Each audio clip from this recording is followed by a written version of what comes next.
Folks, what's happening? Darry Gibbs here, the Happy Coach. Welcome to the Happy Podcast. Today I'm joined by Maeve Acheson. And Maeve is a friend of mine from college. And Maeve is a counsellor, or in the process of becoming a fully qualified counsellor. And basically, I got Maeve on the podcast because obviously with her profession, she helps people openly talk to mental health, my apologies, depression, all those things. A lot of things I love talking about, and I can't wait to dig into our thought process and about it, basically. So Maeve, thanks so much for coming onto the podcast. I appreciate it so much. Thanks for having me. Happy days. And I suppose, guys, before I actually crack into the questions, how me and Maeve got chatting again was she saw a live I was doing with Richard Kendley, and then we just got chatting about counselling, basically. And it's something that I'm going to start doing myself and start recommending it on two people. So Maeve is a big thanks for Maeve for that as well. But yeah, Maeve, so look, we'll crack into it anyway. I suppose question first, how did you get into counselling in the first place? Or what, attracted you to the profession? Yeah, so I guess to give you a little bit of a background, I studied media and public relations in college, which is you and I met. So I did that, and I really enjoyed it, and that's what my full-time job is at the moment. I do work in an events agency. But I guess I always thought I'd kind of get into counselling or therapy in some way. My mum is a therapist, so I kind of grew up with that at home. Yeah. So she kind of always had that mindset, I guess, and that was kind of instilled in us a little bit. So even stupid things, if you had an argument with a pal when you were younger, she'd always be going, oh, well, what could be going on for them? Or so she was always thinking about. Yeah.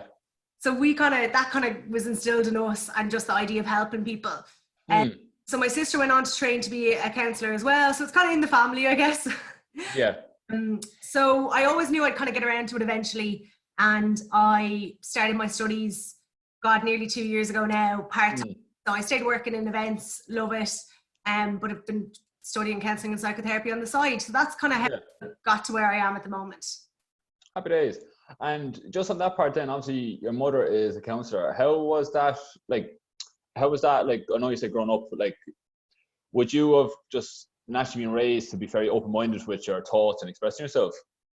Yeah, definitely. I think she always kind of got us to challenge those things. So if you made a decision, you didn't want to do something, she'd always just kind of try and get you to explore the other side of it. And I think the biggest thing I kind of learned from her was being interested in people's stories. So something I've kind of, picked up along the way in my studies is all human behavior makes sense, even if it's behavior. So that's kind of something my mom always kind of looked at, was everything, people are doing things for a reason, whether they know it or not. So it's to kind of be open-minded and just go with an open heart. We're all human, we're all doing our best, and that kind of, so that definitely rubbed off on me. And I think that's kind of how I try to approach life anyway, but I did really get into kind of more of a career and try and help people. Yeah, definitely. Yeah. Happy days. And yeah, I suppose then I forgot to mention at the beginning for the people watching or listening, if I ask Maeve a question, she may, off the cuff, she may not be the answer, just because, if something's personal or you're not allowed to give away personal information, she's not allowed to disclose. Just forgot to say that at the beginning, so in case she just says it, don't be thinking that she's ruining the podcast or anything. But yeah, I suppose, I love kind of being open-minded with my thoughts, and I'm after discovering a lot about myself in the last kind of 2 years when I kind of dug deep and asked myself kind of questions. What's kind of the process for, I suppose, somebody getting help off a counsellor? So what I mean by that is, I'll just give my example. For me, I kind of figured out the root of the cause. Is that something like counsellors look at, or is would you go down a different method, or what way does that kind of work, I suppose? Yes, that's a great question. It really depends. I guess different therapists will do different things, and also clients will require kind of different things. So my studies, the course I studied, it's an integrative therapy approach, I guess. So it's an integrative model which includes CBT, psychodynamic therapy, and person-centered. So I guess I'll kind of explain a few of those, but person-centered means that the way your client is the lead and how they want to go, you'll go with them. So of course, we're there to guide, our clients and, challenge them in areas if we feel that they're not challenging themselves in their thought process. Yeah. The direction they want to go, we will go with them. So for example, CBT, it's cognitive behavioral therapy. That focuses on that's something I think you'd be quite interested in. So it very much focuses on your cognitive, so your thought process and your belief system, and then how your behavior mirrors that. And it looks at if you change what you're thinking and the thoughts in your head and what you're telling yourself, you can therefore change your behavior. Yeah. So that's something that's gotten a lot more popular in recent years, and you'll actually see people, you know, come in the door of a therapist and ask, oh, I just want CBT, that's all I want. Some people will do that. I suppose I prefer to take a dynamic approach. Yeah. So that kind of brings in psychodynamics. So psychodynamic, I guess, looks at more the why we do the things we do. It looks at the kind of ego states and the quality of the self. It's about kind of getting in. So it's kind of what you mentioned about the root. So it's looking at the root of a cause, or even kind of looking back. So it's having self-awareness about how your past affects you now. And that's, you know, something people sometimes are uncomfortable with exploring. But for me, I think that's really useful if you can step into a place of knowing that everything in life has affected us. You know, everything we've met, everything we've done has affected you positively or negatively.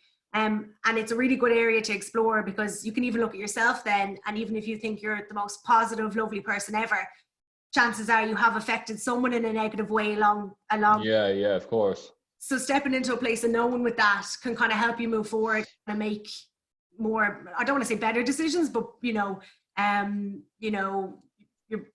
better educated decisions, I guess, if you want to. Yeah. I know what you mean. And on the CBT, obviously that, like, would you be doing much hypnosis stuff, like affirmations before bed, or do you dig into that kind of stuff, or what way does that work? So, like, I guess hypnosis is a separate thing, and I've actually be interested in like finding out about all of the different services that are out there. So I have gone for a hypnotherapy before, and it's interesting. I think it's not for everyone. Yeah.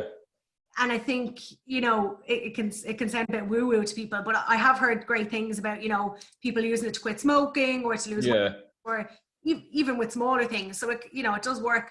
I guess, so no is the answer. I wouldn't put anything around hypnotherapy, but it's, you know, we do look at affirmations. It is how you, it's actually very much about how you talk to yourself. People find that a bit cringy, but like, it would be like little things, like, I'm just going to pluck a fake example from the sky here, but if you were my client and you were kind of saying, like, you know, if you were just saying, I can't do that about something, you're like, oh, my boss asked me to do this, but I know, like, I won't get that job because I can't go for that promotion. Yeah. But so it's about reframing that in your head, because if you're telling yourself you can't, then your body thinks you can't. Yeah. So people find that a bit cringe sometimes, because you're literally re-scripting what you're telling yourself, but it's really powerful. If you, 100%. Yeah, if you can lean into it, like, you know. 100%. Like, I even found that out for myself.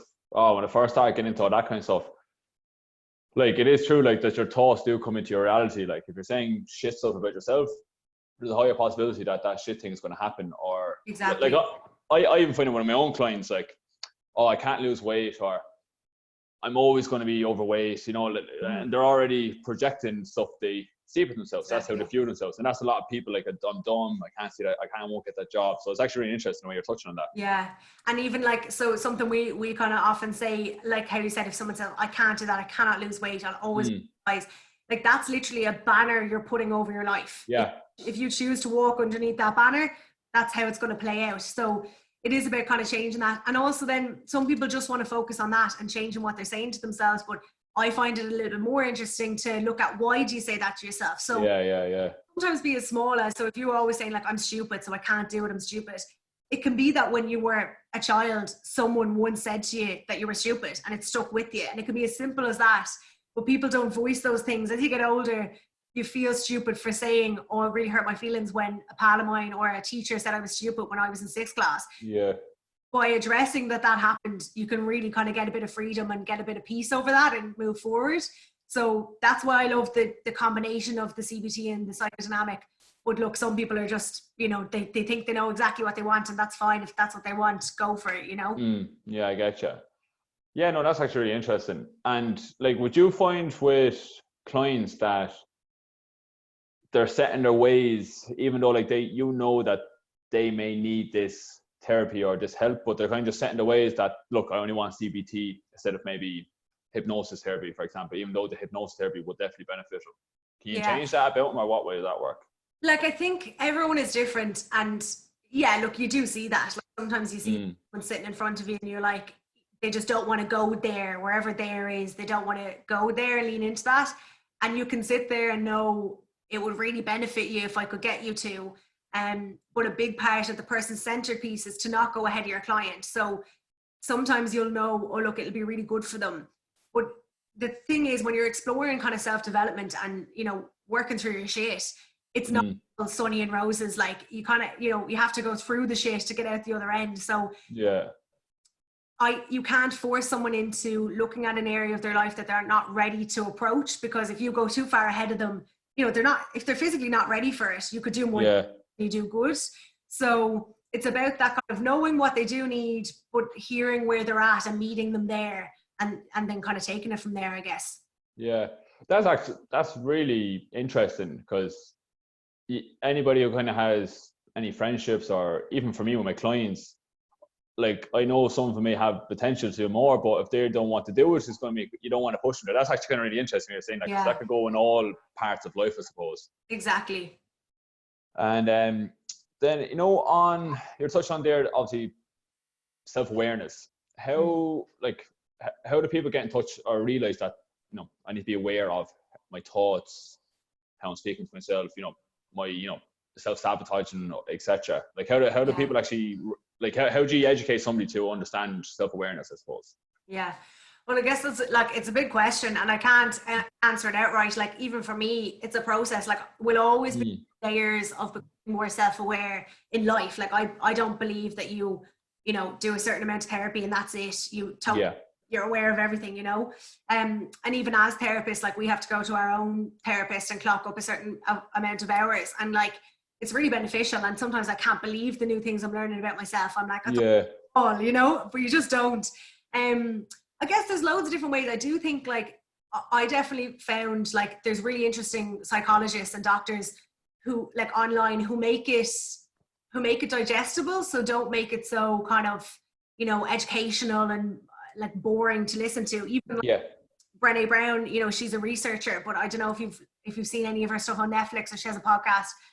But she talks about, like, the power of vulnerability, and, you know, vulnerability is a big thing that we kind of don't talk about, and she kind of leans into that, but it's all research. There's research backing it up, but she into daily life. So I kind of, if I was to give you advice about a pal, like, I would kind of say, try to direct them towards those kind of motivational talks online, I guess, even to open their mind slightly. But I guess in talking about how do you get people to be aware, and the other side of it, that is part of what therapy is. So people come into a therapist's office for various different reasons, you know, depending on what's going on for them. But sometimes it's simply a bit of self-development and a bit of awareness. And how you do that is different with every single person, and different dependent on what they have going on, like what their kind of presenting issue is, I guess. So that's a big question. I hope I slightly answered it, but oh yeah, definitely, yeah. No, that's right. No, it's actually really interesting.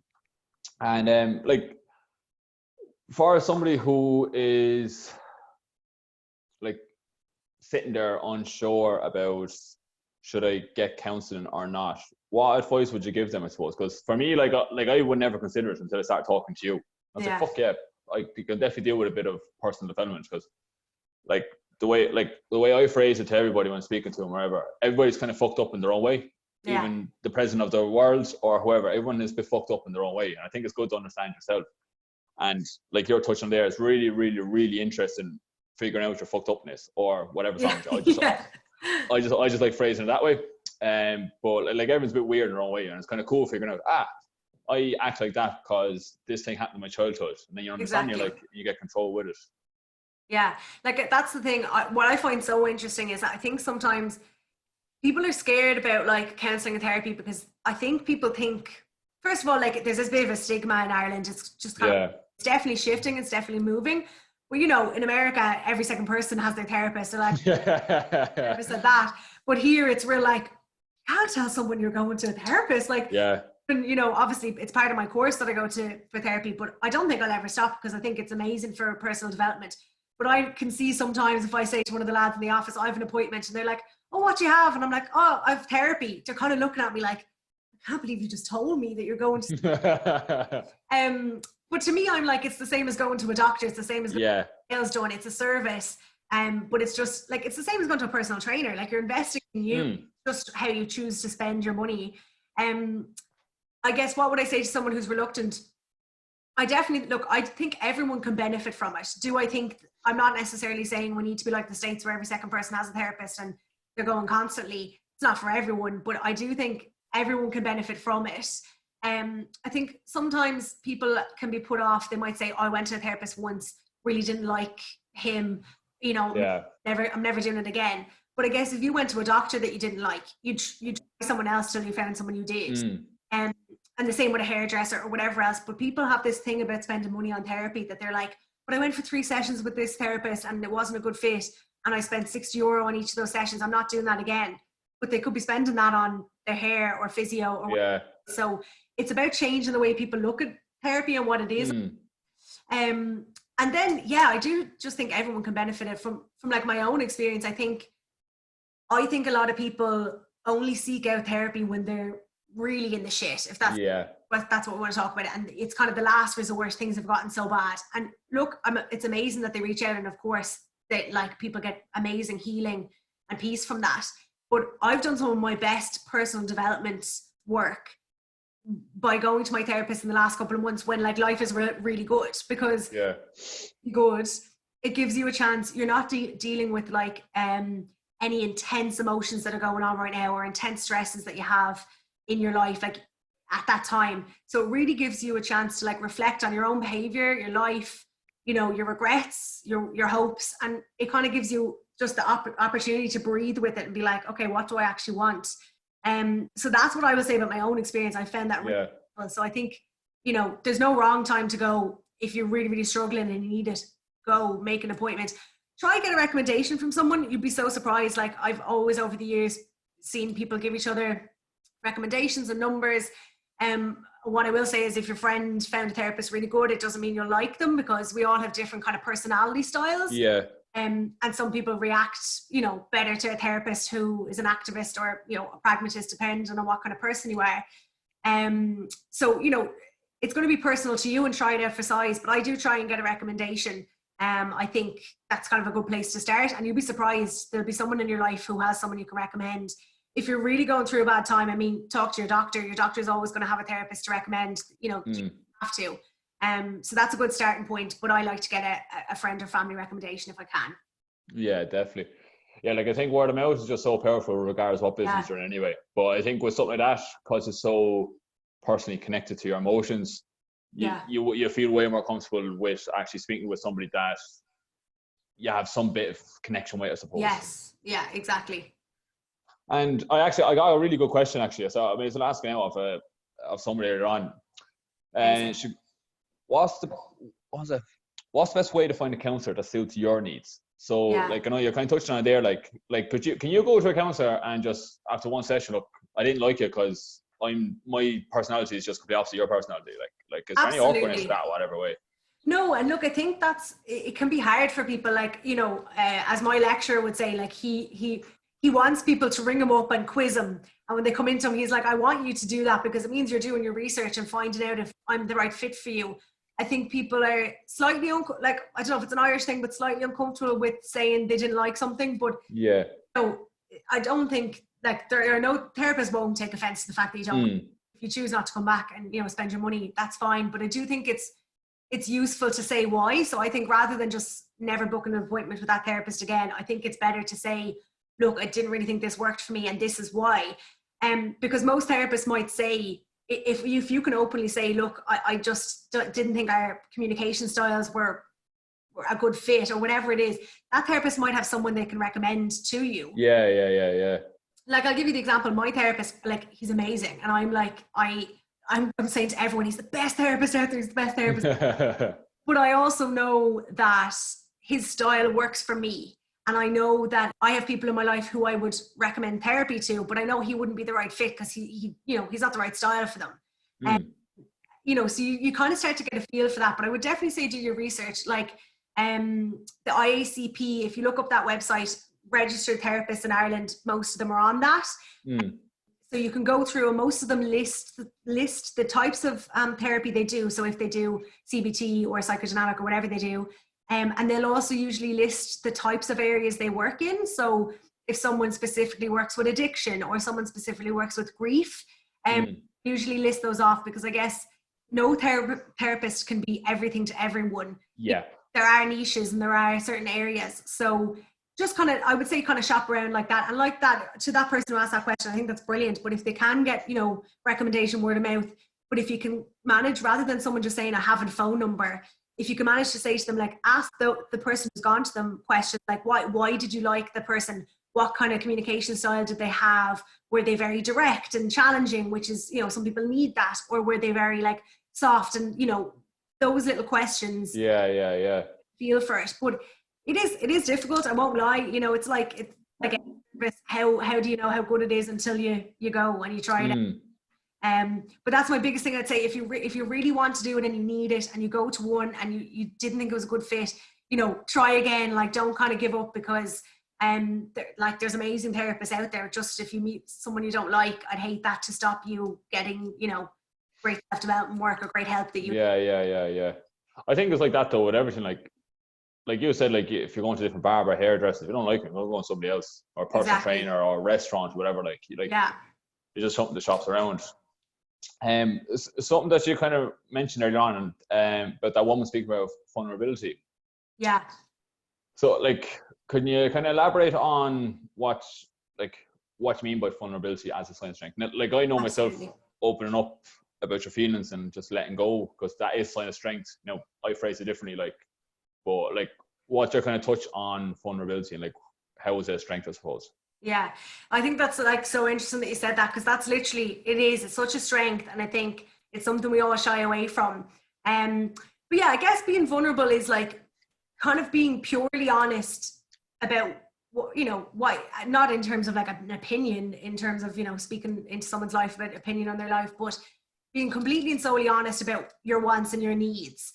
And I suppose with that, regardless of the consequences. So it's about being honest and saying, like, okay, let's just say, for example, if you have an argument with your girlfriend and she says something to you in a way and it cuts you, like it kind of cuts you deep, you know, you can shy away. You can either have a big argument or shy away from it. But like the digging deep and being vulnerable bit is saying to them, like, that really hurt my feelings when you said that. You know, you don't even into why, but sometimes it can help to say, that really hurt my feelings because, you know, it felt like you were putting me down, and it hurt my feelings. I guess being vulnerable is like you're kind of doing it for yourself, because it is a kind of scary place to be vulnerable, because you have to trust the other person that they're going to be accepting and open and hear you out, instead of kind of shutting down your vulnerability.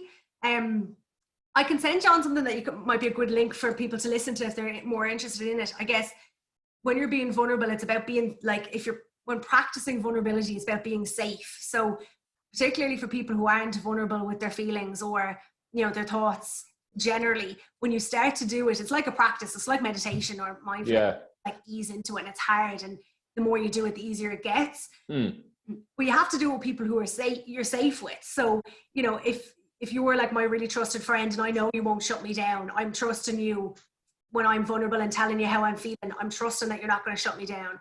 Whereas I'm not going to be really vulnerable with someone I met 2 minutes ago and I'm actually feeling, you know, this way, and kind of spill it all out to them. That's not safe, and that's not a safe way to practice vulnerability. Yeah. And you have to build up to that. So you have to have a bit of trust, and particularly if you're kind of new to being vulnerable, you need to practice that with people you're safe with. Yeah. There was something else you said that triggered something in my head, but it's gone. It'll come back to me. I watched, there was a great webinar last week with the relationship coach. You should check her out on Instagram. She's a therapist, but she focuses on relationships in terms of like romantic relationship, friendships, or whatever. But she's got like great Instagram content. She did a webinar all about vulnerability, and she had on Connor Creedon, who's like a breath worker. So he does like meditation and breathing. And then she had on Mazer, the artist, And I mean, the two of them have started kind of a men's group recently in the last couple of months, all about kind of being vulnerable. So they basically have like, you know, a group of, I don't know if it's 10 or 20 guys who meet up. There's no drinking, there's no slagging. That's kind of the rules. Like, you do not slag each other and we don't drink. And they go for swims in the sea, they go for hikes. Sometimes they just have meat, like coffee, and have a chat. But it's basically that trying to push them into being vulnerable. And it's just amazing. Like, these are, you know, macho lads who, you know, they would say themselves a couple of years ago wouldn't have dreamt of sitting in a circle talking about their feelings, but they're leaning into that vulnerability. So yeah, look, Brené Brown has amazing stuff on vulnerability for anyone who's like wanting to delve into that. I'd recommend her. And like, something we always say is like, you get a bit of a vulnerability hangover when you've been really vulnerable. Like, you feel like you kind of overshared, and you're like, oh my God, afterwards. But it's worth it. Like, it's worth it, because when you're being vulnerable, you're also being authentic. So your true self, and you know, you have to lean into that to be your authentic self, I guess. Yeah, 100%. That's a really good answer, Maeve. Really good answer. Yeah, like, I find when I'm kind of, even with my friends, now it is nerve-wracking, like, but say there might be particular things that kind of get on my nerve, like, and I'm just like, you know, I open up and thing, and then when they answer you back, like, in a respectful manner, it's like, it's just like that load just off your chest, getting half teary-eyed, even though they may not be there, might be over text. It's like you're breaking out of a, well, this is the way I feel anyway, you could be explained differently, but like breaking out of fucking just a shell, like you're kind of after, you know, just upgrading to a next level of where you are emotionally. Yeah, that's exactly it. Like, and I think, you know, it's even little things, like if you're embarrassed about something, to have the vulnerability to say to someone like, oh, I'm actually, like, that presentation at work yesterday, like I felt I messed that up and I'm actually really embarrassed about that. Like, just saying that out to someone, genuinely, you'll feel it in your like physiology. It will give you such a release. And to have kind of say back to you like, oh, that was really hard, like, you know, as opposed to someone going, you're grand, like, that's not that useful. But someone saying like, I hear why that can be hard for you, and I hear why you're feeling that way, that's shit, basically. I get you. Yeah, no, I think somebody who is vulnerable is a very respected person once you kind of do it in the right way. Like if you're in a group and you realize you made a fuck up, or you say it, I think it kind of even, like, it pushes you, I won't say up the ladder, but like, you look at that person, boy or girl, like, fuck, geez, like they're really, like, I respect him or her, like, because I don't want, like, if they're able to say that publicly to somebody, I don't imagine what they're like, you know, individually with somebody else. Yeah, you've hit the nail on the head with that. Like, apologizing is actually a big piece of ability. It can be so, you know, vulnerable to apologize to someone for whatever you did, even if it was just like you snapped a little bit. It can be so, it's one of the hardest things to do. And like, you know, a lot of people will feel bad about something but just shy away from it and want to pretend it never happened. But the kind of freedom that you get in saying, look, I'm sorry now, I just want to pull back to that a second ago, I don't know why I did that or why I said that, or that touched a nerve on me, so I really that way. Because I guess that's another big thing in life. It's like something I'm still trying to work with, is like realizing that the way people behave, it's about them, it's not about you, which is really hard. Even like with all the information in the world, I know that, but still it can be hard to not feel like it's about you. But like, there's power in someone realizing that they behaved a way towards you that wasn't about you, and acknowledging that to you and kind of validating your feelings feels. So yeah, you've hit the nail on the head there with the apology bit. And one thing I kind of started doing myself, like growing up, like I would be an awful liar, like up until the last couple of years, like, and it would have eaten me away, like, but I didn't realize until it kind of got too late, I suppose, right? And now, like, even if I'm kind of like, how I got into was by listening to Jordan Peterson. I love Jordan Peterson. And he's always talking about like the truth. I don't know what his quote is, but basically, like, you know, just be truthful, because eventually it's going to eat away at you, basically. And obviously then if you're being truthful in a relationship, you're never, like, you know, when there's honesty in a relationship, there's not going to be no, what's the word? Obviously lying, but there's going to be no secrets. So like, you can be just openly honest with each other. Is that something that you like try and communicate to your clients, or like, is that ever brought up or anything like that? Yeah, definitely. I think like that's such an interesting point that you've made. Look, everyone's like stories are different, but I guess, you know, it really depends. It's hard to kind of give you an example without getting into a specific case, but of course that comes through in areas about open communication. I mean, communication is at the basis of all relationships, and poor communication is just, you're not going to get very far with poor communication. Like, it's at the kind of heart of it all. Yeah. So sometimes, like, that's part of it. I guess it's also realizing people have different communication styles, and if you've had a certain communication style for your whole life, I'm not specifically talking about, the lying situations specific, you can definitely get out of that when you have that realization. But if you have a communication style that's really kind of harsh and, aggressive, it can be really hard to retrain that. It can be done, but it takes time, and it really takes like commitment and wanting to do it. But I guess sometimes, it's a process. So, when people realize they want to make a change, we want it instantly. Yeah. And it's realizing that you'll have slip-ups. So if you're always, when you have an argument with your partner, if you're always on the aggressive or on the defensive, and you're trying to kind of improve that, you will have a slip-up along the way where you do come back defensive towards them.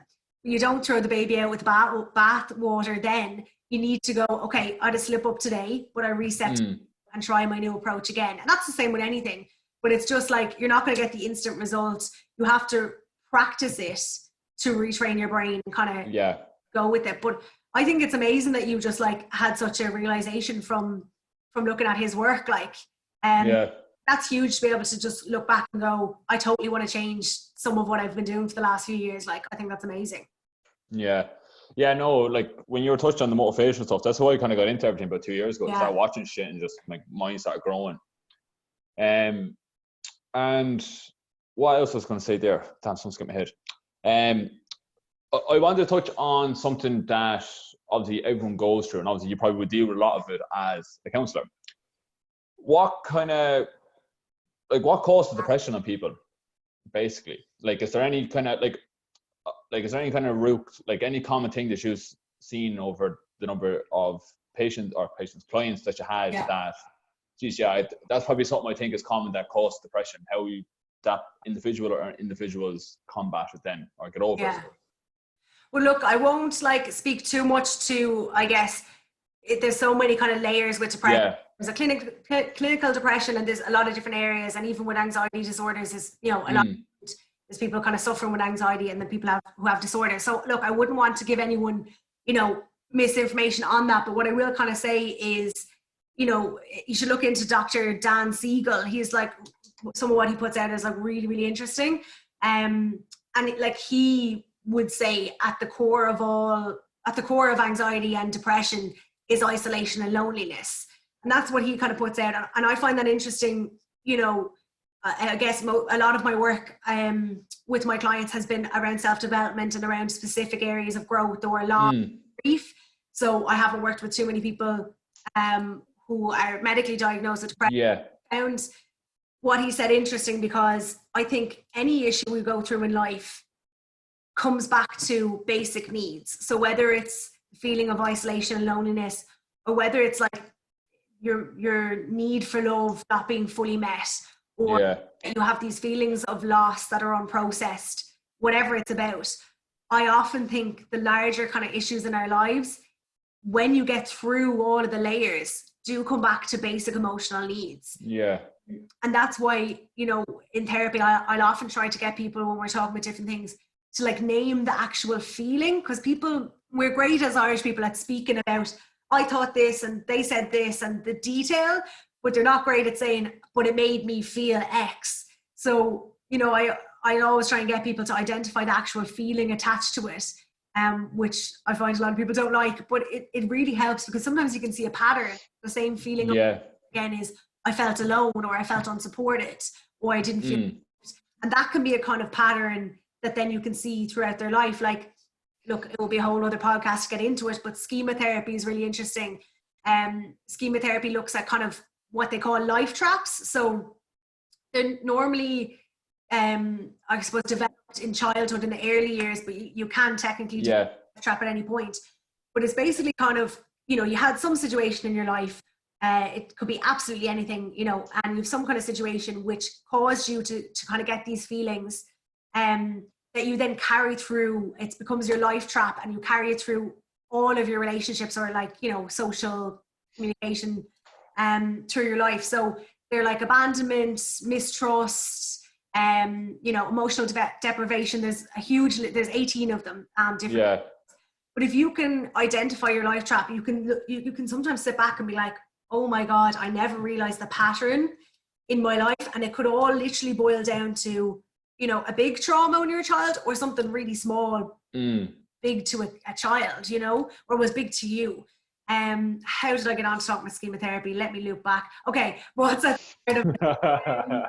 So I do think, like, for me, when people come through the door, at the end of the day, majority of the time it's look, there's things happen and things are, you know, in life that are really tough, but it always comes back to a basic emotion or need that's not being fulfilled. Yeah. And then it's also about, like, you can do that for yourself. So if you feel like you weren't, like, you know, you didn't get the love you needed as a child, like, with a therapist to talk to yourself and give yourself what you didn't get or what you feel you didn't get. So I mean, there's so much with that, but I guess, you know, do I think there's one thing that pins down what causes depression? I honestly don't know, but what Dr. Dan Siegel says about it is really interesting.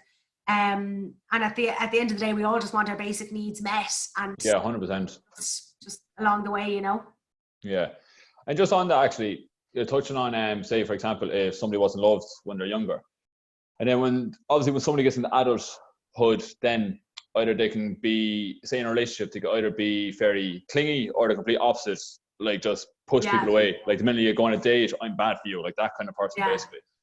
Like, would you get much people in with like that, or do you have to identify that stuff through a couple of sessions? How would that work for you? Yeah, so I guess what you're probably noticing, like what you're kind of talking about there, is almost like, it's actually quite relevant to schema therapy. So it's almost like your coping style. So yeah, I'm going to call it trauma because it's going to be easier. So, but when I say trauma, I don't necessarily mean a really big trauma in your life. Some, like, you have to kind of think of, I suppose trauma is the overarching word I'm going to use, but it could be something like, if you think of when you're a child, if you even just like were really scared by a dog, even if it didn't, you know, bite you and pin you down, but if it's barking at you so aggressively, you have to think about that. That's traumatic for a 3-year-old at the height and everything that they're at. That's a trauma that they hold in their body. So we use the word trauma, but it doesn't have to be something like very traumatic. Yeah. So if you've had a kind of trauma in your life, or a situation that's implanted a belief system in your head, you then develop coping mechanisms in relation to that. So that's what you're talking about. Either like if you felt as a child that you weren't loved, even if you were, sometimes it can be, you know, your interpretation of it. So if you didn't feel for whatever reason, you can carry that through, and it could be either, as you said, like maybe really clingy and really looking for the love from someone else, really standoffish and pushing everyone away. That's the person's like coping mechanism or coping style with their kind of life trap or with their kind of situation. So I guess those things, they're often not presented straight to you. They're kind of things you pick up. Yeah. You know, people come through the door wanting to talk about one thing, but then as they start talking to you, you see certain kind of hints and clues to other areas of their life. And I guess I do loads of different things to kind of try and bring that together, because my job is not to sit here and say, okay, I can see that you're pushing every person in your life away from you. Yeah. Because of something that happened in your childhood. Like, I'm not here to put that on you, but I'm here to explore all of that with you, and, you know, for you to come to your own conclusions. So, I mean, there's millions of techniques, like, you know, I think I'd probably dull you if we got into them, but schema therapy is one of them. So there's a questionnaire you do to identify your schemas, and that can kind of help to see what kind of life traps or banner, I guess, you have over your life, belief systems attached. There's also a lot of CBT things you can do around your thoughts, your beliefs, and your actions. And you can kind of map them, I guess, on a daily or weekly basis to kind of see patterns, and then try and change those. Then I guess, you know, you even look at valley mapping, where we would kind of look at your whole life as a whole, and we would, you know, I'd ask you for a situation in your life that's positive, and I would mark it on our kind of valley map. You know, was it on a scale of 1 to 10, how good was it? And what is the feeling attached? Or if it was a negative experience, on a scale of -1 to -10, where was it and what's the feeling attached? Because that can often help you, you know, show. So even if I can see, right, there's a clear pattern here, but my client can't see it, sometimes that visual can really help them see the pattern. Like, okay, this incident in the last couple of years, I felt really, you know, lonely. And now I'm realizing I also felt lonely when I was 14 when this other thing happened. And it helped make that link. There's loads of things you can do. I could talk about it for hours. Yeah, I know. No, I'm enjoying it, Maeve. I could keep this going for 3 hours and say, "Oh, you won't keep it that long, of course." Like usually when I'm doing a podcast, I have questions down. Like I had like 2, but like I'm just because I'm so curious about it. Yeah. I'm just asking what comes into my head. And I think that's why it's so free flowing. Like another question I have. I'll keep this last one, and then maybe I'll probably ask one off the cuff. But like, you probably know more than I would. Like, self-development is kind of like, you're a bit weird if you're into that, I suppose. Or you kind of get that sense of, oh, geez, he's into reading or podcasting or talking about his feelings. Well, definitely for men anyway, I find that. And like, well, one of my businesses, the Happy Coach, the Happy Program, like it basically is about trying to personal development people, how to get them happier and fall in love with themselves, basically. That's the whole idea of it. But like, people are like, oh, but like, why do you think there's kind of such a stigma behind wanting to improve your life? Like, I remember when I first kind of started delving deep into personal development about 2 years ago, and I mean, the amount of slagging I got was ridiculous. Like, commenting on my posts, like so-called friends anyway, they're not friends anymore, just absolutely ripping the shit out of me. Now, I was, of course, my belief that I wanted to get better, but like, but why do you think there's just such a backlash from it? Like, that's his take. It's really interesting, and like that's why, like, I kind of hate that, because like if I see someone like bettering themselves or just doing anything out of the ordinary, like I love to support that, and it bugs me when people are like kind of like tearing that stuff down, because you know, I definitely would have got that. Like, you even know, like whenever it was like I would have been involved in the students' union and people like slagged you off for it, but you just, stupid, like, you're like, I want to do it, so like, you know, leave me alone. It's just stupid stuff. When I look now, if I knew then what I knew now, like I would do so much differently. So, and that's why, like, even that's how we got chatting, because I replied to one of your stories, because like I think I like love giving people encouragement about what they're doing, because I'm just like, I love that you're and you don't care if anyone is giving you shit, but like they're obviously not as much now because people are getting over themselves. But why? Look, I don't know. I think there's a couple of things to it. I think when people see others being vulnerable or taking a chance or backing themselves, I think, this is more just my opinion, I don't know, but I think that it kind of brings something up or triggers something in them as to why they're not doing it. So it's easier to slag you off and say, oh, the state of him doing that, when really they couldn't do it, as in they couldn't, or they couldn't get themselves to. So I think part of it is definitely it's triggering something in them. I think it makes people uncomfortable. I think if you're not comfortable in yourself or comfortable talking about your feelings, or comfortable with the positivity, like I'm like you, I'm quite like bubbly and outgoing, and I'll be like very like that even in my work in events. And sometimes people will be like, oh, you know, you can kind of see people being like, oh, calm down, like it's not that exciting, or or I think that I'm being a bit like kiss assy, and I'm like, well, no, like I'm really excited about the project, and just because you're not getting on board, like that's not my problem. I'm going to positivity of it. So I think it makes people uncomfortable, because they're like, oh God, look at you getting into that positive stuff, or like getting in touch with your feelings. Like I'm not going to do that. Stop trying to force me to. And then I think, look, it's definitely harder for men. I think that's why I think like Mazer and Connor Creedon's men's group is so interesting. Like I really think it's more difficult for men. They just don't naturally have those kind of deep chats with their lads, or you know, and that's why, you know, I think like college is a great time for people. It's like for kind of lads to make friends with girls, and maybe they get more of a chance to have those. But I do think it's really tough for guys to be vulnerable. It's just something they haven't been taught. If you practice it, you don't continue to do it. So they're so just out of touch with it. And we have to bring it back into the norm. Like, even though there is still a bit of a stigma about going for therapy, I do think it's getting much better. I think I have gal pals who go to, you know, I have a friend who goes to therapy every second week for the last 3 years. She sees it as personal development and like it keeps her on track. And I think that's deadly. And every week we'll be like, oh, what happened? You know, what's your therapist say this week? And we'll be having. But even I think like it's so the stigma is lessening for women more so than men. I don't think can as freely go into the office and say like, I had a really good breakthrough with my therapist, you know? So I think people have to change their mindset. It's really hard, but I think it's also an Irish thing. I hate to say that, you know, Irish people send out this message, men and women, about what they're meant to be men. And, you know, to me, I'm like, everyone needs to lean into the kind of strength and bravery, the ability. And like, I think women find that really attractive. I think it's, we're trying to change a historical mindset in Ireland and in, you know, gender norms.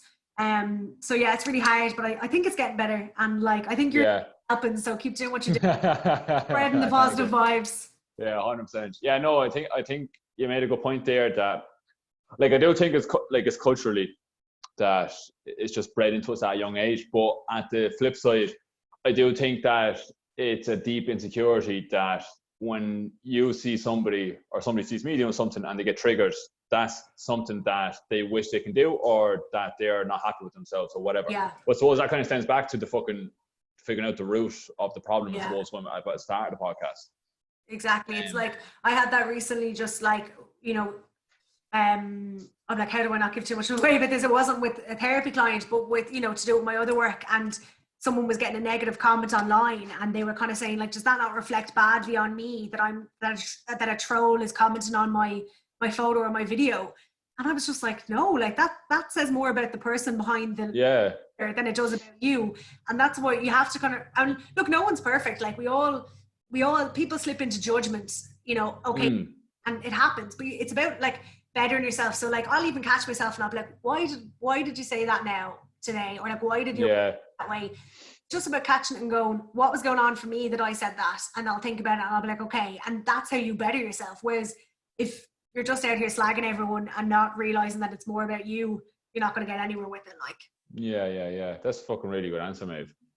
It's a good way of looking at it too. Like, like a lot of us kind of come back to like they are like what you said there is paramount, that like, you know, you're very self-aware of how you're speaking to yourself and stuff like that. But I know, Maeve, that is like, I can fucking keep talking to you for 2 hours, honestly. Like, I honestly could, but we'll have to cut it off at some point. Yeah, we'll have to cut it off. Now we'll cut it off now. It's coming up about 50 minutes, like, which is probably fucking long enough, I say.